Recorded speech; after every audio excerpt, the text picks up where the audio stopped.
All right, settle in. Close your eyes if you need to. This isn't just a story, it's a confession. It's a last will and testament of a different kind. My name is Lawrence Abernathy, but my grandchildren, the ones who used to visit, they called me Grandfather Larry. And I need to tell you what I've done. I should have known. The moment my children stopped calling me Dad and started asking about the papers, I should have seen it coming. But I didn't. I trusted them. I loved them. And that love blinded me. Last week, I overheard a conversation in my own kitchen, one that changed everything. They weren't talking about me as their father. No. They were talking about me as an obstacle. A signature standing between them and the inheritance they believed they deserved. That was the night I decided I wouldn't let them win. You have to understand, I built my life from nothing. A few dollars, a strong back, and an idea that became a company, that became an empire. My wife, Eleanor, she was my partner in all of it. When cancer took her 5 years ago, a part of me went with her. The best part. What was left was this old shell and a fortune that suddenly felt as heavy as a tombstone. My children, David and Rebecca, they were my light. Or so I thought. David, my son, the sharp-suited financier who always knew the price of everything and the value of nothing.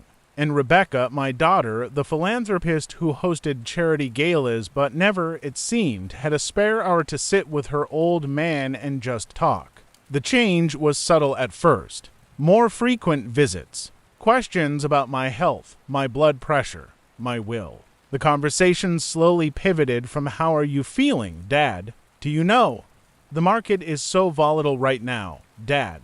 Are your assets properly diversified?" They started bringing their kids around more, my grandkids, using them as pawns, little shields of innocence while they cased the joint, assessing every painting, every piece of furniture, mentally running the numbers. And I, the old fool, I ate it up. I thought, finally, they're here. Finally, we're a family again. I was so hungry for that connection, for an echo of what Eleanor and I had built this family on, that I ignored the cold calculation in their eyes. I mistook greed for love, but the curtain got ripped away last Tuesday. I was dozing in my study. The door was slightly ajar. I heard them in the kitchen, their voices low but sharp, carrying on the still air of the big, empty house. Hayes looking frailer, don't you think? That was Rebecca. Her voice always had this practiced tone of concern, like she'd learned it from a therapist's podcast. David's reply was a low grunt. Hayes stubborn?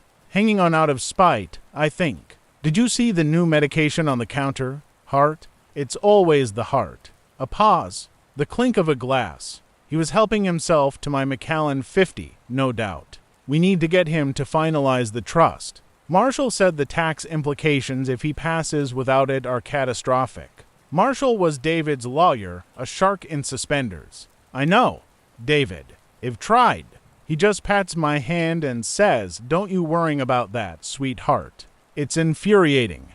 Her voice lost its sugary tone, turning brittle. I'm not his sweetheart. I'm a 52-year-old woman whose foundation is running on fumes. I need my share. We need this. It's not a share, Beck. It's an inheritance. Our inheritance. Hayes just the temporary custodian. I could hear the sneer in David's voice. That waterfront property alone is $20 million, and he talks about maybe leaving it to the Audubon Society.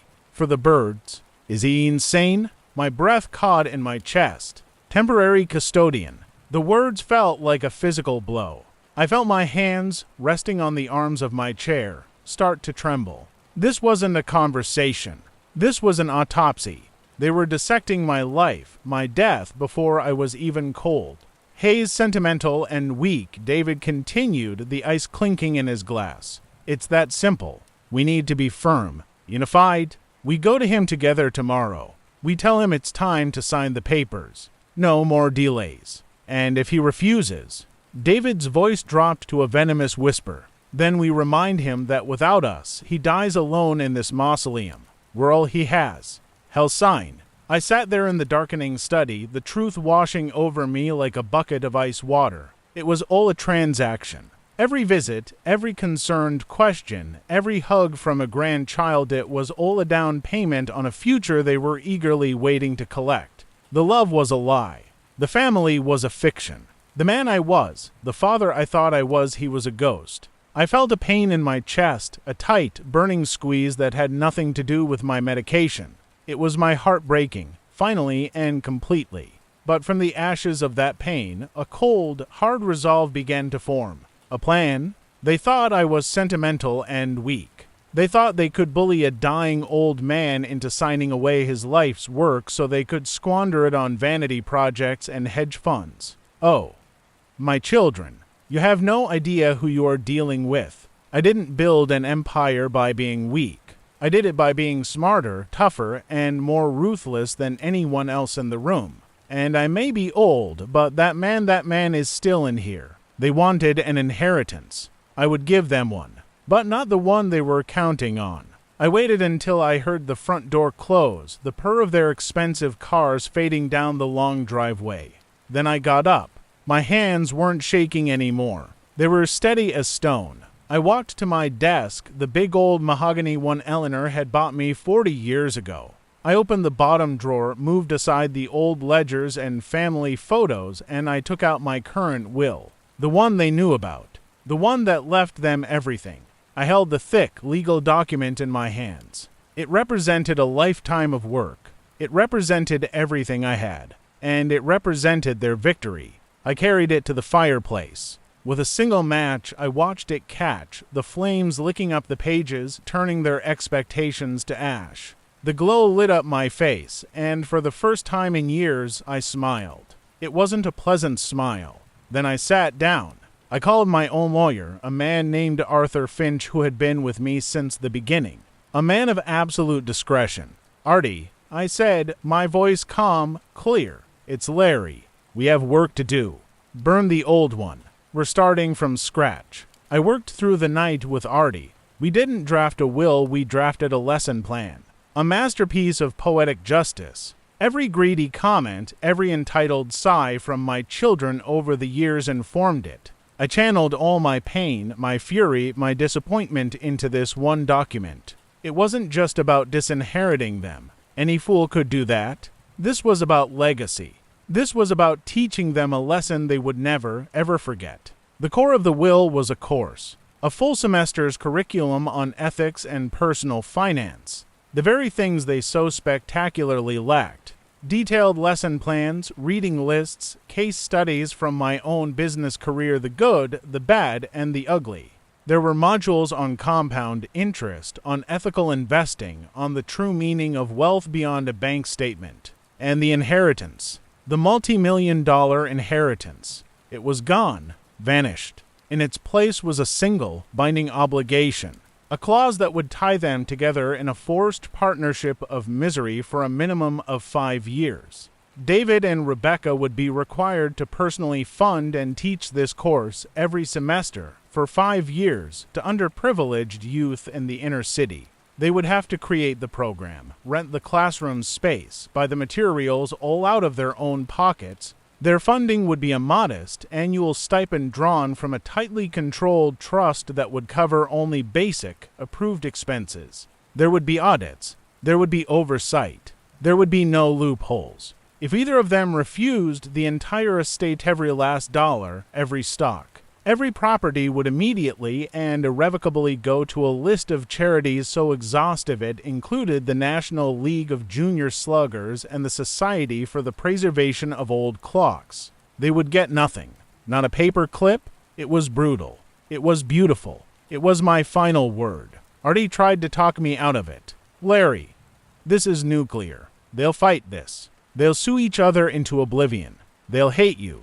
I looked out the window at the dawn breaking over the lawns Eleanor had loved so much. "They already hate me, Artie. They just love my money. Now, they're going to learn the difference. Make it ironclad." 2 days later, I was gone. Not a long illness, not a dramatic fade. A quick, clean exit. A massive coronary in my garden, right next to Eleanor's prize-winning roses. Poetic, I thought. The papers called me a titan of industry, a philanthropist, a family man. The irony was so thick you could taste it. The reading of the will was set for a week after the funeral, a small, private affair in Artie's oak-paneled office. I wish I could have been a fly on that wall. But Artie, good man that he is, he recorded it for me. He knew I'd want to know. So, I'm going to tell you what happened. I'm going to let you hear it. Because this is where the story really begins. The room was cold, old polished wood and stern portraits of dead judges. David and Rebecca sat on one side of the long table, dressed in expensive, somber black. David kept checking his watch, a platinum Patek Philippe that cost more than most cars. Rebecca was already dabbing at dry eyes with a black silk handkerchief. Their spouses were there, too, looking appropriately grave but with that barely concealed glint of anticipation in their eyes. They'd already picked out their new vacation homes, I'm sure. Artie sat at the head of the table, a solemn expression on his face. He placed my will, a surprisingly thin document, now on the table in front of him. "Thank you all for coming," he began, his voice echoing slightly in the quiet room. "We are here to read the last will and testament of Lawrence James Abernathy." He put on his reading glasses. The room held its breath. You could have heard a pin drop on the Persian rug. Lawrence James Abernathy, being of sound mind and body. Artie read the standard preamble. David drummed his fingers softly on the table. Rebecca leaned forward, ever so slightly. Artie got to the meat of it. "After the payment of all just debts, funeral expenses, and taxes, I hereby bequeath my entire estate, including all real property, securities, holdings, and personal effects." He paused, a calculated, dramatic pause that I had instructed him to make. David stopped drumming his fingers. Rebecca's breath hitched. Artie looked up from the document, his eyes sweeping over the expectant faces. Then he delivered the first blow. "To my children, David Michael Abernathy and Rebecca Eleanor Abernathy," a collective, silent sigh of relief seemed to fill the room. David's shoulders relaxed. A tiny, triumphant smile played on Rebecca's lips. "See?" they thought. He came to his senses. The old man didn't disappoint. But Artie wasn't finished. He hadn't even paused for a comma. To be held in a perpetual trust administered by Finch, Golightly, and Smitha, for the sole and express purpose of funding and executing the educational program outlined in Exhibit A, attached hereto. The silence returned, but now it was a confused, heavy silence. David frowned. "A trust? What are you talking about, Artie? What educational program? The principle of the estate is not to be dispersed," Artie continued, his voice neutral, as if he were reading the weather. "The beneficiaries will receive an annual stipend of $150,000 each, adjusted for inflation, to be used for living expenses, contingent upon their full and committed participation in the program." Rebecca blinked. $150,000. "Artie, that's nothing. That can't be right. What about the houses? The stock portfolio? The art?" Her voice was rising, tinged with panic. David slammed his hand on the table. "This is ridiculous. What is this program? What kind of nonsense did he put in there?" Artie remained unflappable. He slowly opened the folder next to him and slid to thick, bound documents across the table. "One for each of them? This is Exhibit A. The Lawrence and Eleanor Abernathy Foundation Course in Ethical Finance and Principled Wealth." David snatched his copy. He stared at the title page, his face a mask of utter bewilderment that quickly curdled into fury. He began to flip through it, his movements jerky and violent. "What is this? Lesson plans? Homework assignments? A reading list? Is this a joke?" He threw the document back on the table. It skidded and knocked over a glass of water. "This is insane." The old man lost his mind. Rebecca was frantically scanning her copy, her eyes wide with horror. It says we have to teach it. Ourselves. In the city? To underprivileged teenagers. She looked up at Artie as if had just told her she had to swim through sewage. "For 5 years. Artie, we can't do that. I have a foundation to run. David has a firm. Your personal and professional commitments are not the concern of the trust," Artie said coolly. "The terms are non-negotiable. You will secure a location, purchase all necessary materials, and personally teach the course every semester for a minimum of 5 years. The trust will reimburse only pre-approved program-related expenses. Your stipends are for your personal use, to compensate for the time you will devote to this endeavor. David shot to his feet, his chair screeching back. Endeavor. This is blackmail. This is punitive. He can't do this. His face was purple with rage. -1 contest this. He'll have this thrown out so fast it'll make your head spin. He was clearly not competent. He was a bitter, lonely old man. That's when Artie delivered the coup de grace, the part I'd saved for just this moment.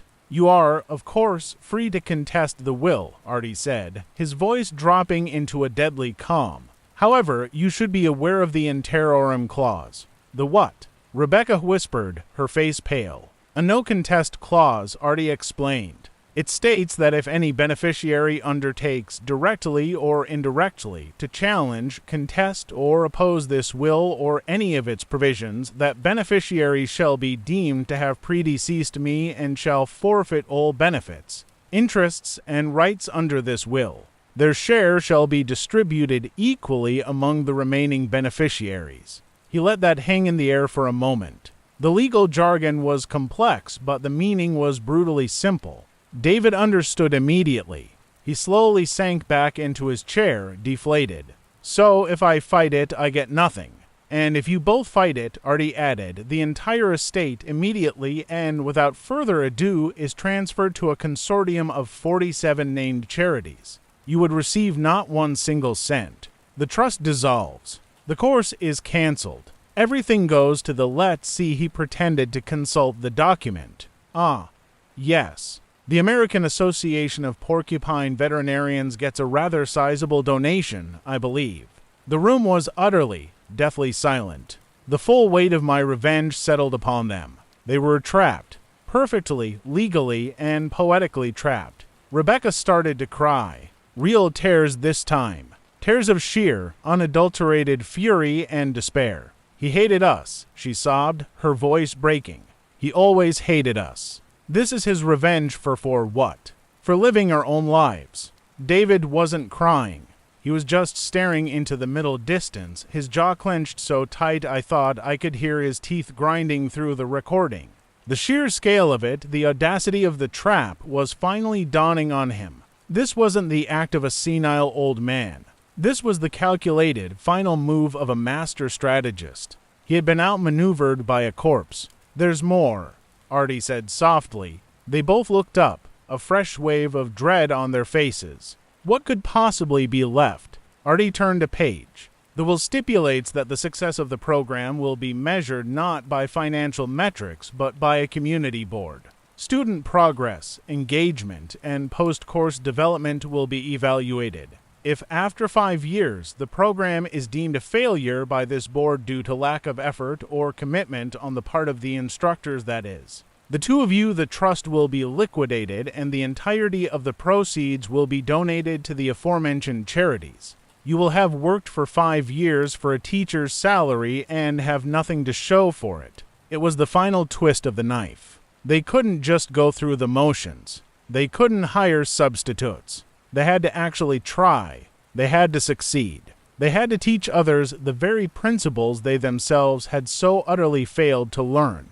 The reading was over. Artie asked if they had any questions. They had none. What was there to say? They gathered their things in a stunned, silent haze. The thick binders containing their prison sentence sat on the table before them as heavy as lead. As David reached the door, he turned back. His face was a stone mask of hatred. He looked at Artie, but he was speaking to the ghost of his father. This isn't over, he hissed, his voice low and venomous. He might have won this round from beyond the grave, but I will find a way out of this. I swear to God I will burn his entire legacy to the ground before I spend one day teaching his pathetic lesson to a bunch of street rats. He slammed the door so hard the portrait of a stern-faced judge rattled on the wall. And that, my friends, is where I left them. My beloved children, trapped in a gilded cage of my own design, forced to confront the hollow people they had become. But this is not the end of the story. Oh no, this is only the beginning. Because a will is just a piece of paper. The real battle, he swore, had burned my legacy to the ground. My own son. I heard the venom in his voice on that recording, and you know what? A part of me, the old, cold part that built an empire on broken promises and shattered competitors, felt a grim sense of satisfaction. But the larger part, the father felt a sorrow so deep and so vast it felt like it swallowed the ocean. Because this wasn't the victory I wanted. This was the victory they forced me to take. The weeks after the reading were a silent war. My house, the one they were so eager to sell off, became a ghost town. The phone didn't ring. No more check-in visits. The silence was heavier than any argument. They were giving me the silent treatment from beyond the grave. The irony would be funny if it didn't hurt so much. But Artie kept me posted. Haze my eyes and ears in the world of the living now. David went on the warpath first. True to his word, he lawyered up. Not just any lawyer. He hired Clifford Vance, a barracuda known for tearing apart eccentric wills for a percentage of the spoils. Vance's first move was a formal challenge, alleging undue influence and lack of testamentary capacity. He claimed Artie had manipulated a confused old man in his final days. He even tried to drag my doctor into it, suggesting my heart medication clouded my judgment. I knew my boy was ruthless, but trying to impugn the character of a man who's been our family doctor for 30 years. That was a new low. The court date was set. It was a quick, brutal affair. Artie was ready. He presented my medical records signed off by my doctor the week before I died, stating I was of sound and sharp mind. He presented the receipts from the security system, proving no one but me and Artie had been in the house the night we drafted the new will. And then he played his trump card. He presented a video recording. I'd forgotten about it. Months ago, David and Rebecca had insisted on setting up a security system for me.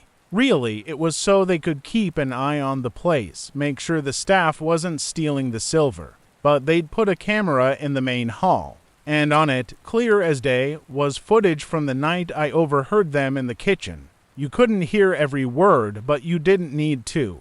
You saw them helping themselves to my whiskey. You saw their dismissive gestures towards my study. You saw the cold, calculating expressions on their faces. It was a silent movie of their own greed.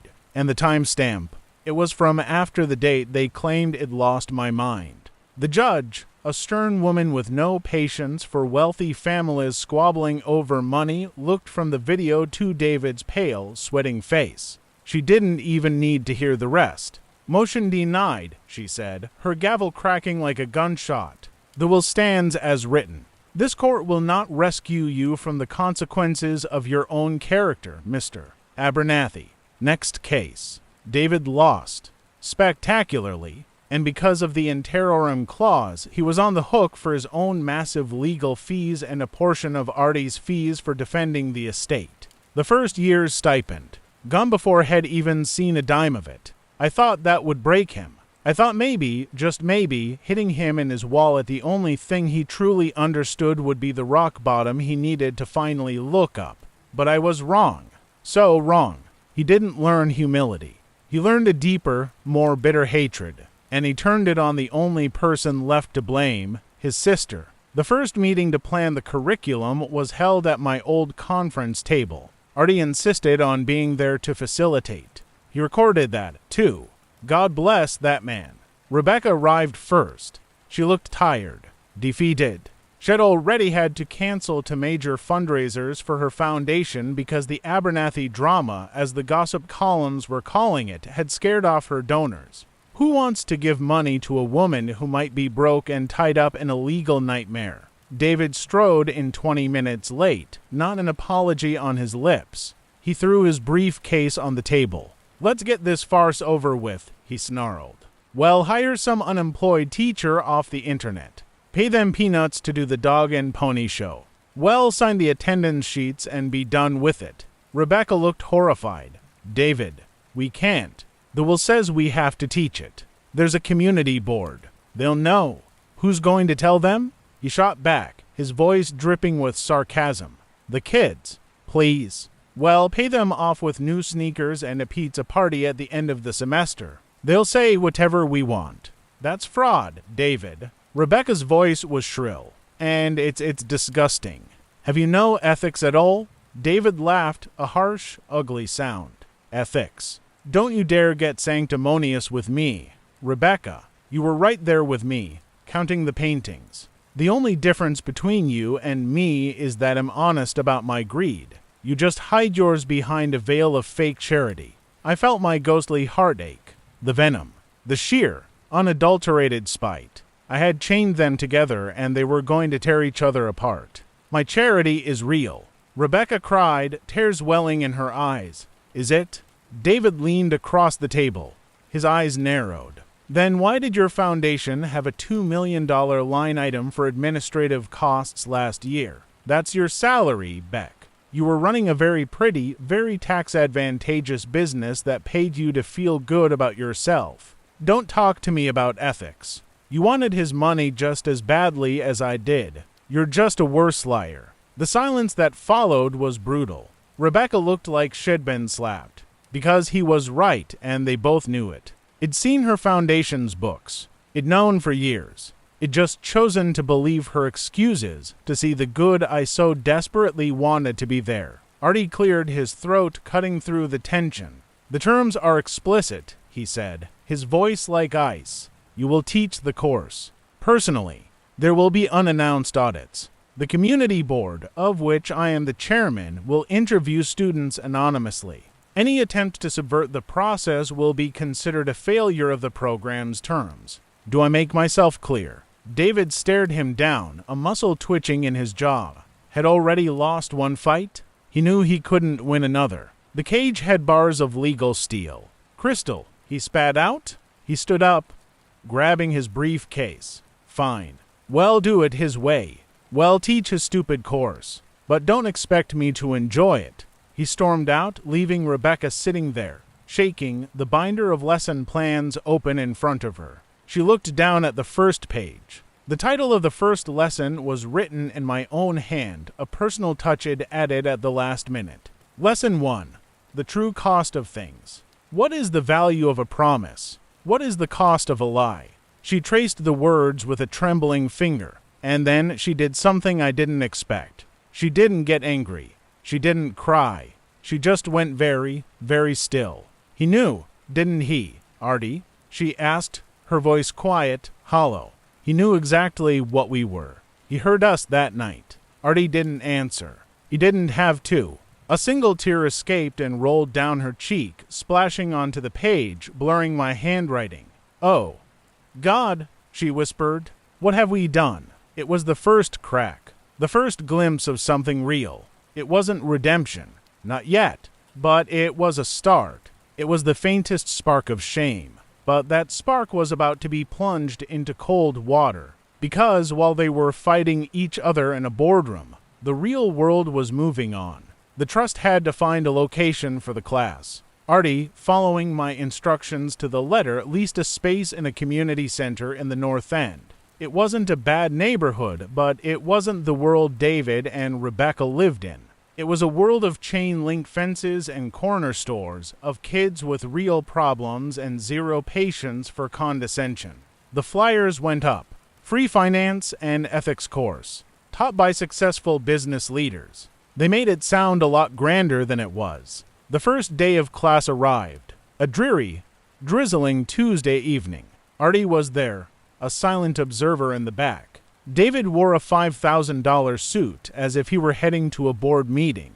Rebecca was dressed in what she probably thought was respectful casual designer jeans and a cashmere sweater that cost more than most of these kids' families saw in a month. They set up a laptop and a projector. They had their lesson plans. They had their fancy handouts. They were as prepared as they could be, armed with theory and a deep, seething resentment. They were not prepared for the students. The kids trickled in, about 15 of them, mostly high school age, a few older. They were recruited by community leaders, offered a small stipend for participation. They slouched in, hoodies up, earbuds in, eyeing the two rich strangers with a mixture of skepticism and open mockery. David cleared his throat, putting on his best motivational speaker voice. "Welcome, everyone. I'm David Abernathy, and this is my sister, Rebecca. We're here to teach you about principles of wealth management." A tall kid in the back, his arms crossed, let out a loud snort. "Wealth management? Yo, you gonna teach us how to manage the wealth we ain't got." The room erupted in laughter. David's face flushed. Rebecca forced a tight smile. "The first lesson is about value," she said, jumping in, trying to regain control, about understanding the true cost of things. "For example, this sweater I'm wearing the same kid cut her off. Cost about $800. Brunello Cucinelli. I know my labels, lady." Rebecca was stunned into silence. Shed expected ignorance. Shed found a street-savvy critic. David tried to bulldoze through. "That's beside the point. The point is the value of hard work. I started with nothing. You started with a rich daddy," a sharp-eyed young woman said from the front row, not even looking up from her phone. "We Googled you. Your daddy was the nothing you started with." The class howled. David looked like he was about to have an aneurysm. His carefully constructed narrative, the lie he told even himself, had been dismantled in seconds by a teenager with a smartphone. He slammed his hand on the podium. "You will show some respect." The room went quiet, but it was a dangerous, hostile quiet. The tall kid in the back stood up slowly. He looked David dead in the eye. "Respect? You gonna pay my respect. 'Cause that's stipend they offered for this. It's a joke. I'm here 'cause my po said it'd look good. You ain't teaching me nothing I don't already know. I know the cost of things. The cost of my sneakers is 2 weeks working at the bodega. The cost of your watch." He pointed at David's Patek Philippe. "That's more than my mama makes in a year. So you can take your value and you can shove it." He turned and walked out. Half the class followed him. The first session was over. It had lasted 12 minutes.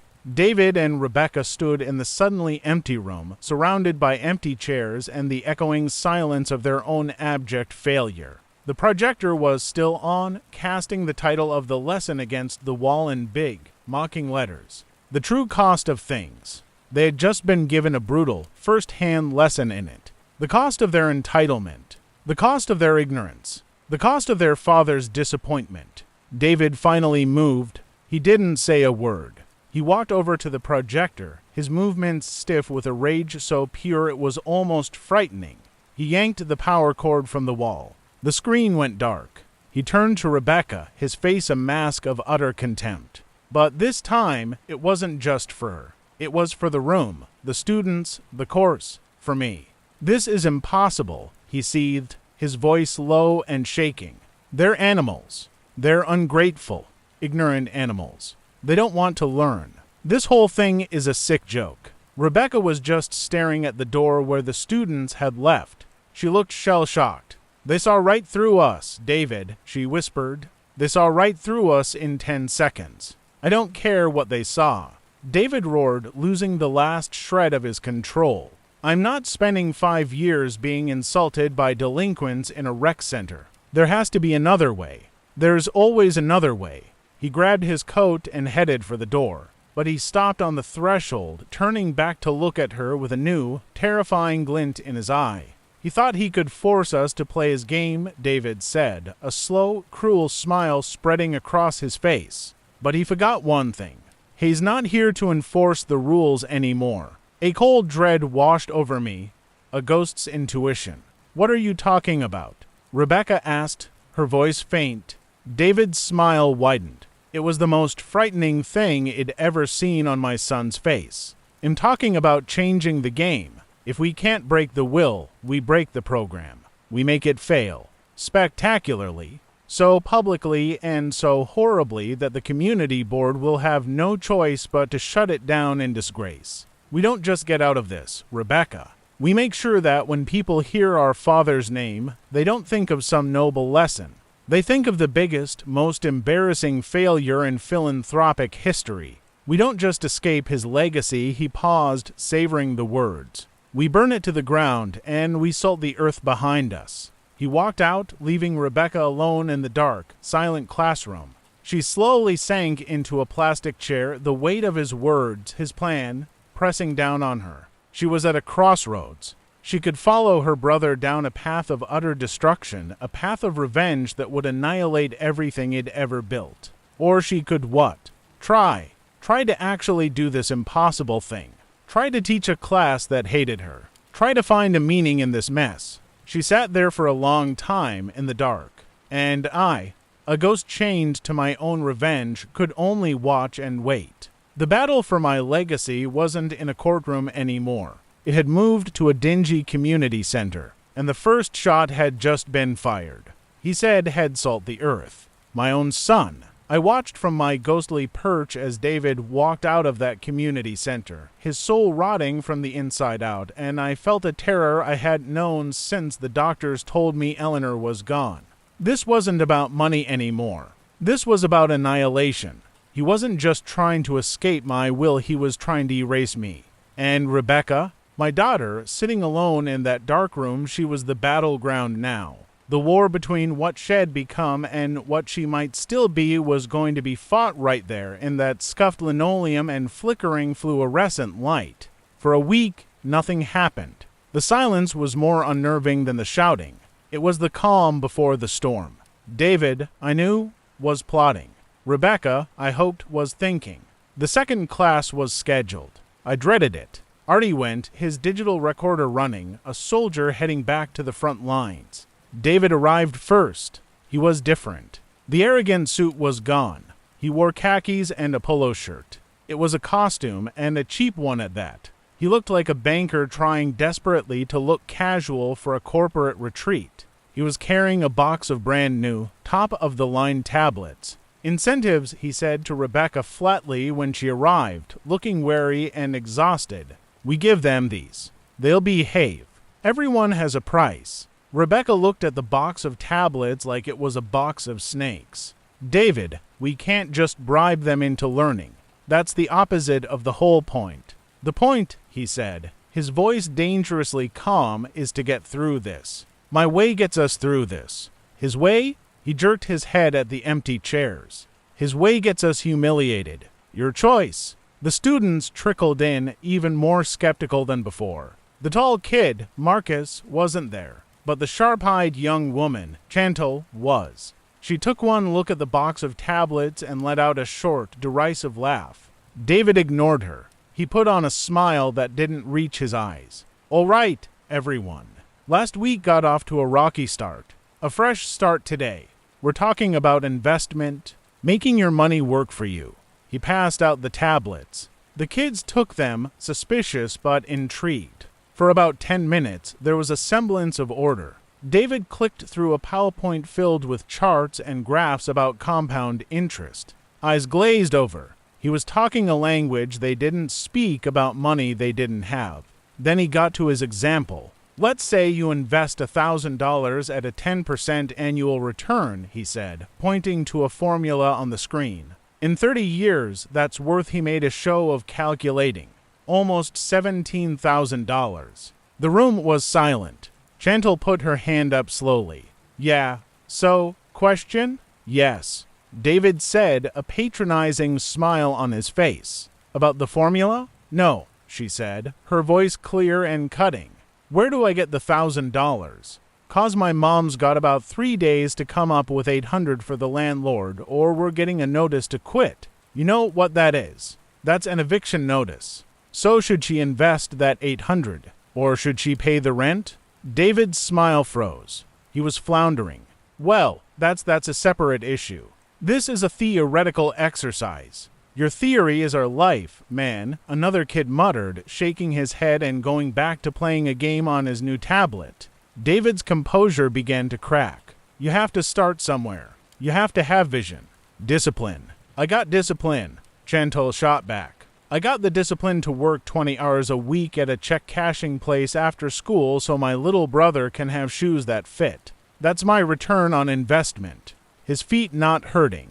That's when David made his fatal mistake. Frustrated, humiliated, and desperate to regain control, he snapped. And that's exactly the kind of small thinking, poverty mentality that keeps you people stuck right where you are. The air was sucked out of the room. You people? The words hung there, toxic and foul. Rebecca gasped. David. Chantal slowly stood up. She didn't look angry. She looked disappointed, resigned. We're done here, she said quietly to the room. She placed the unused tablet carefully on her chair. One by one, the other students did the same. They filed out, not with the angry drama of the first class, but with a quiet, dignified finality. They had given us a second chance, and we had blown it. Spectacularly. The door clicked shut. David stood at the front of the room, breathing heavily, his hands clenched into fists. Had done it.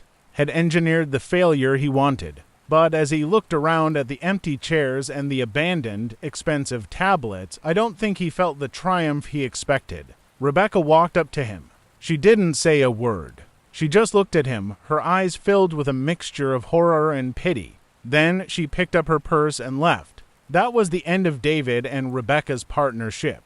The cage it built to force them together had finally broken them apart. David never came back. Had decided on his new strategy.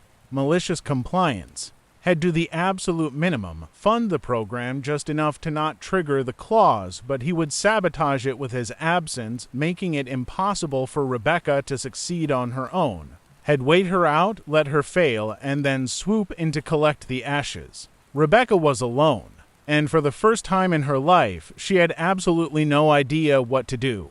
Artie called her. Rebecca, the trust requires to instructors. If David refuses to participate, I know what it requires. She shouted, her voice raw with stress. What do you want me to do, Artie?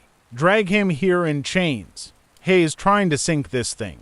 He wants us to fail. The us is important, Rebecca, Artie said calmly. The will is very specific. The obligation falls to both of you, jointly. His failure is your failure. She was silent for a long time. I could hear her shaky breath on the recording. What happens if I try to do it without him? Then you are in violation of the terms, Artie said, his voice gentle but firm, and you risk forfeiting everything. She hung up. She was trapped between a brother who wanted to burn it all down and a father who seemed to demand the impossible. She showed up for the third class alone. She looked like she hadn't slept. She set up the projector with trembling hands. She waited and waited. Only 3 students came, Chantal and 2 others who seemed to be there more out of curiosity than anything else. Rebecca looked at them, her eyes pleading. I don't know what to say, she began, her voice cracking. My brother Hayes not coming back. What he said last time, it was unacceptable. It was wrong.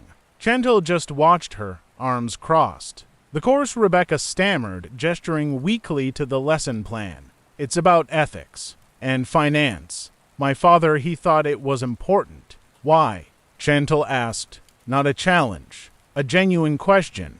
Rebecca was stumped. Why? Because I was a bitter old man.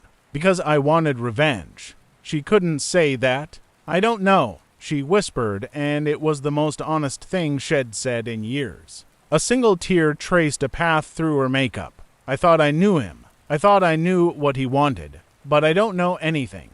She was breaking down. Right there in front of them, the perfect, poised Rebecca Abernathy was coming and done. Chantal uncrossed her arms. She walked over to the box of tablets David had left, picked one up, and looked at it. These are a bribe, she said simply. I know, Rebecca said, wiping her eyes. It was a stupid idea. My mom says you can't buy respect, Chantal said. You gotta earn it. Rebecca nodded, utterly defeated. She's right. There was a long, awkward silence. Then Chantal sat down, so, ethics. Let's start with that. Why'd your brother call us you people? It was a direct hit. A question that demanded a real answer, not a theory.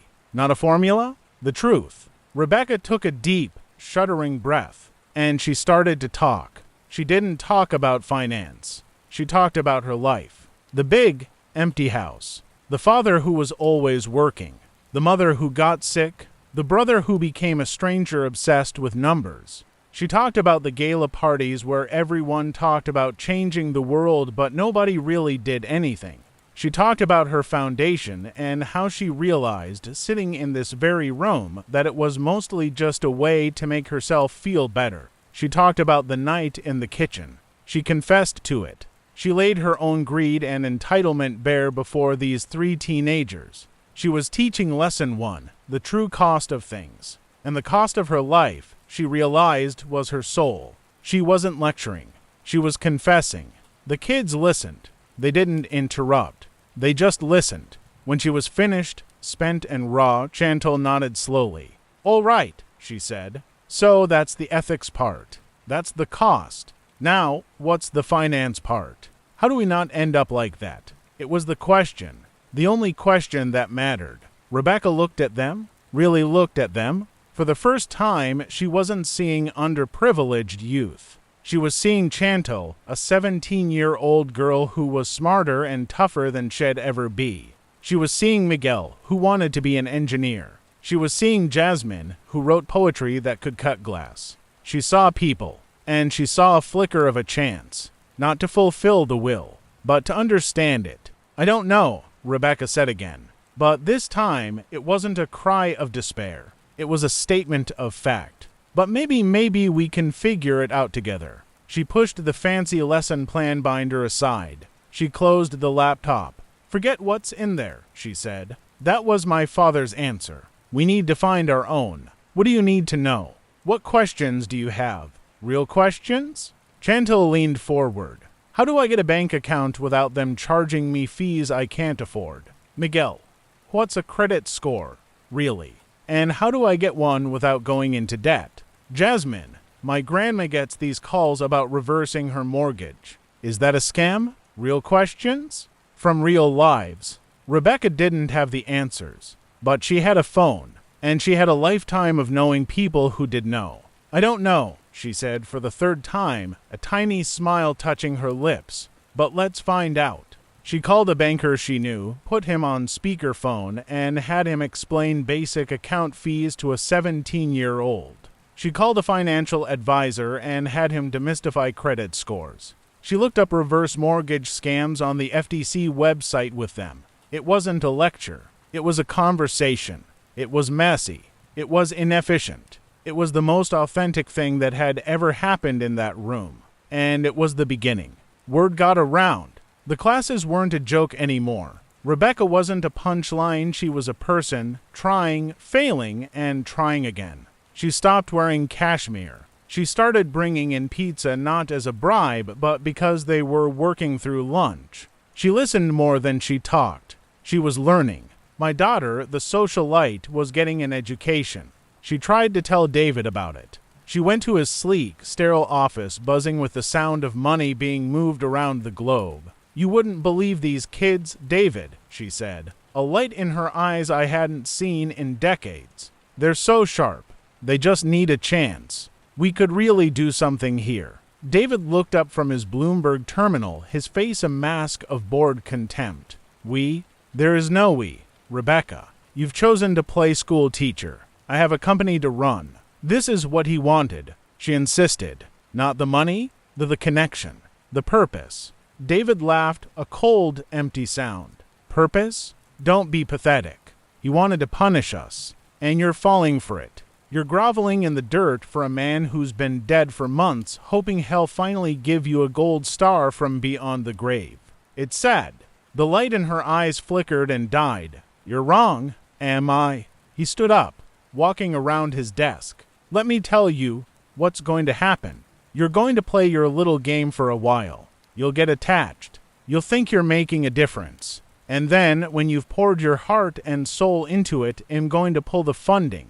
I'm going to make one call to the community center and cancel the lease. I'm going to make sure the final report to the community board details your complete and utter incompetence. And you will fail. Publicly. And then, and only then, will this be over." He was smiling. He had it all figured out. Rebecca took a step back, looking at her brother as if seeing him for the first time. "You're a monster." "No," he said softly. "I'm a realist, and I'm winning." She left his office, shattered. David's plan was too clever, too cruel. He didn't have to break the will. He just had to break the program. And he would. She almost gave up. She almost called Artie and told him she was done. But that night, she got a text. It was from Chantal. "Hey, you okay? You seemed kinda off today. We looked up that scholarship thing you mentioned. Looks legit. THX. A simple text, a human text. It wasn't about money. It was about concern.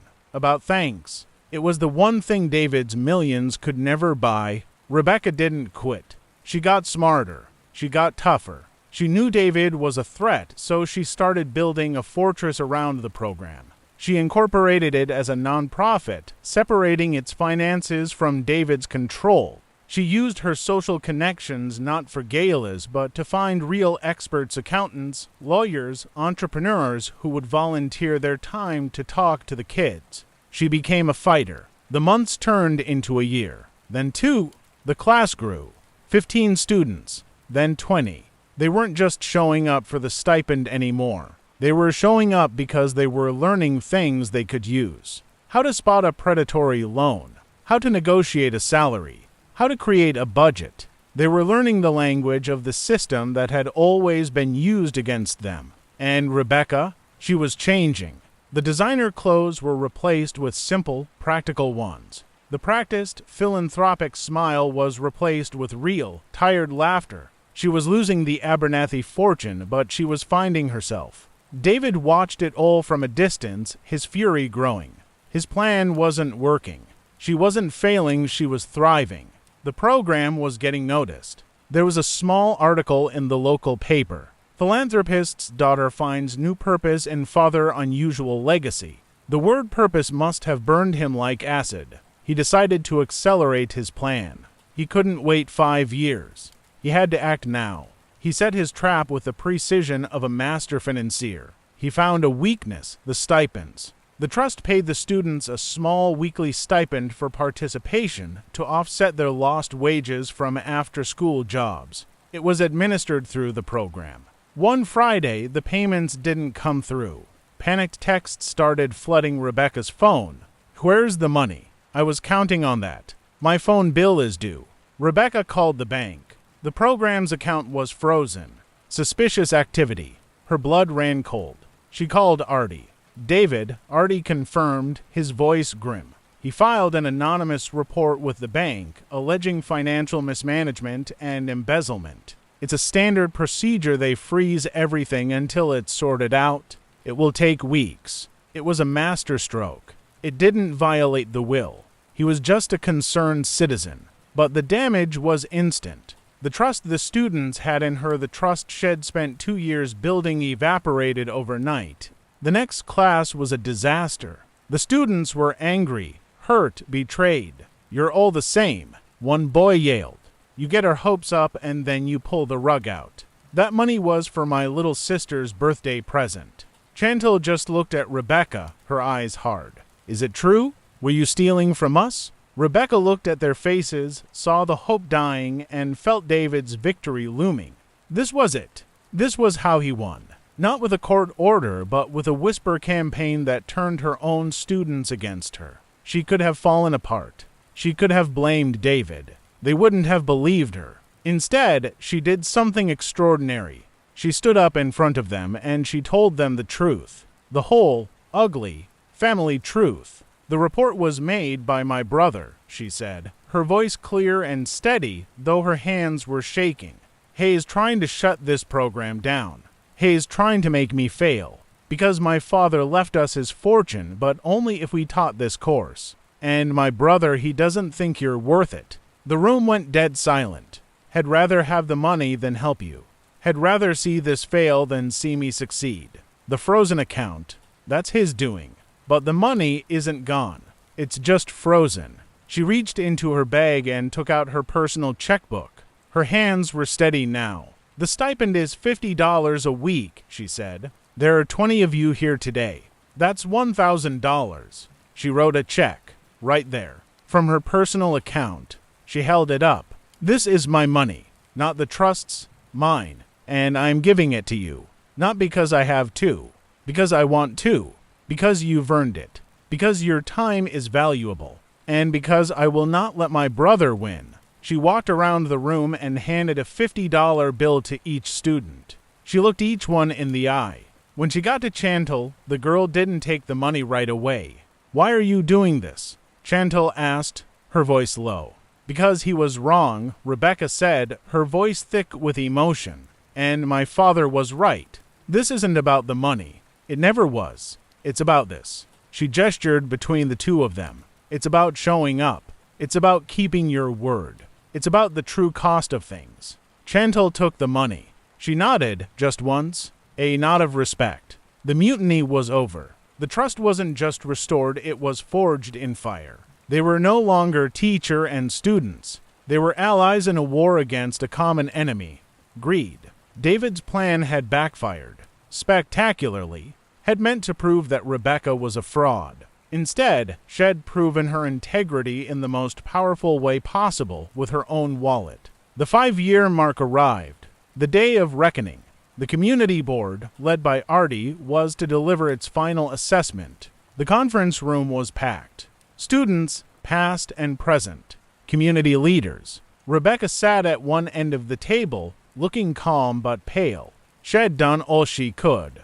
David sat at the other end, smug and victorious. He knew the numbers, had made sure of it, had had his lawyers comb through every receipt, every attendance sheet, looking for any minor violation, any excuse to declare the program a failure. He was ready to pounce. Artie stood at the head of the table. He didn't have a report in his hand. He had a single piece of paper. "The board has reached its decision regarding the Lawrence and Eleanor Abernathy Foundation course," he began, his voice echoing in the tense silence. David couldn't wait. "Just get on with it, Artie. The attendance metrics are below the projected targets. The financial oversight has been, at best, questionable. The program is a failure by any objective standard." Artie looked at him, his expression unreadable. "The will did not ask for an objective standard, David. It asked for a measure of student progress, engagement, and development. It asked for a judgment on the commitment of the instructors." He turned his gaze to Rebecca. "The board has heard from every student who passed through these classes. We have read their testimonials. We have seen their report cards, their college acceptance letters, their first paychecks from real jobs." He held up the piece of paper. "This is a letter from Chantal Williams. She just finished her first year at college, on a full scholarship. She's studying economics. She writes, 'The Abernathy course didn't teach me how to get rich. It taught me that I already had value. It taught me to question the cost of things. It taught me that some debts aren't financial, they're personal.'" She credits Rebecca Abernathy with saving her life. David rolled his eyes. "Anecdotes. Sentimental nonsense. The terms of the will, the terms of the will," Artie interrupted, his voice finally gaining an edge, "were fulfilled by one instructor with relentless dedication and courage, and they were sabotaged by another with breathtaking malice and greed." He looked at David. "The board finds that Rebecca Abernathy exceeded the terms of the trust. Her commitment was absolute. Her ethics were unimpeachable, and her success is undeniable." He then turned to David. "The board finds that David Abernathy actively worked to undermine the program, violating both the letter and the spirit of the trust. He showed a wholesale lack of commitment and a catastrophic failure of ethics." David shot to his feet. "This is outrageous. You can't do this. The will states we are joint beneficiaries. Her success is my success." "No," Artie said, his voice dropping to a deadly whisper. "Her success is hers. Your failure is yours." He took a deep breath. "Therefore, the board rules that the program is a resounding success. The trust is hereby dissolved. The estate will be distributed accordingly." He looked at Rebecca. "Rebecca Abernathy, for fulfilling your obligation with integrity and grace, you inherit the entirety of the Abernathy estate, free and clear." The room erupted. Students cheered. Rebecca put her face in her hands, sobbing with relief. David stood frozen, his face a mask of utter disbelief. "No, that's not possible. He'll fight this. He'll sue." Artie wasn't finished. He turned his icy gaze back to David. "As for you, David, you failed to meet your obligation. You forfeit your inheritance. You will receive nothing." He let that sink in for a moment before delivering the final poetic blow. However, the will contains one final clause, one I added at your father's specific instruction for this exact contingency. The room went quiet again. Everyone leaned in. Lawrence Abernathy believed in second chances, Artie said, and he believed in lessons. Therefore, David Abernathy, your inheritance is not gone. It is merely restructured. David stared, a flicker of desperate hope in his eyes. You are to be paid an annual stipend, Artie continued. The same amount you so derided, $150,000. For the rest of your life. This money will come from the estate's dividends. You will never touch the principal. You will never control the companies. You will live comfortably, but you will never be wealthy. You will have exactly what you always told your father was enough. You will have the money, but you will have no power, no legacy. You will be a tenant in your father's house forever, a living monument to the cost of your own greed. It was the most exquisite punishment imaginable for a man like David. He wasn't being cast into poverty, he was being sentenced to a lifetime of mediocrity. He would watch his sister control the empire he craved, living on the allowance she would now, effectively, pay him. He was being put in a gilded cage and suspended over the abyss of his own irrelevance. David made a sound, a strangled, animalistic gasp. He stumbled back, crashing into his chair. The fight, the fury, the very life seemed to drain out of him. He was a shell. He had lost. Not just the money, but everything. The meeting adjourned. People swarmed around Rebecca, hugging her, congratulating her. David sat alone, ignored, a ghost at the feast. Later that night, Rebecca went to the community center one last time. She sat in the empty classroom, alone with her thoughts. She had won. She had everything. But she didn't look triumphant. She looked thoughtful. Artie found her there. He handed her a sealed envelope. He left this for you. For after. Rebecca took it with trembling hands. It was my handwriting. My dearest Rebecca, if you are reading this, it means you understood. It was never about the money. It was about the cost. The cost of integrity is high. The cost of betrayal is higher. And the cost of love, well, that's the only thing worth spending everything on. I am so sorry I had to teach you this way. I am so proud that you learned. The estate is yours. But the real inheritance is the lesson. Don't just be rich, Rebecca. Be better than I was. Be better than we were. With all my love, Dad, she cried then. Not tears of joy or relief. Tears of understanding, of forgiveness. She didn't keep the money. Oh. She took control of the companies. She ran them with an ethics and a compassion that would have made Eleanor burst with pride. But the fortune itself, the billions. She used it to create a permanent endowment for the program, now renamed the Eleanor Initiative. It's still running today in every major city. It's taught by people like Chantal, who came back after college to run it. David, he lives in a nice apartment. He plays golf. He exists. He never speaks to his sister. The bitterness ate him alive, from the inside out. He got exactly what he wanted, a life defined by money. And he found it to be an empty, hollow, lonely place. And me, am at peace. My legacy isn't a corporation. It's not a stock ticker symbol. It's a classroom. It's the sound of a conversation between people who thought they had nothing in common, finding a common language. It's the lesson, finally learned. The final lesson wasn't in the will. It was in the trying. It was in the failing. It was in showing up day after day and choosing to be better. I thought my story was about revenge. I was wrong. It was always about redemption. And that, my friends, is the true cost of things.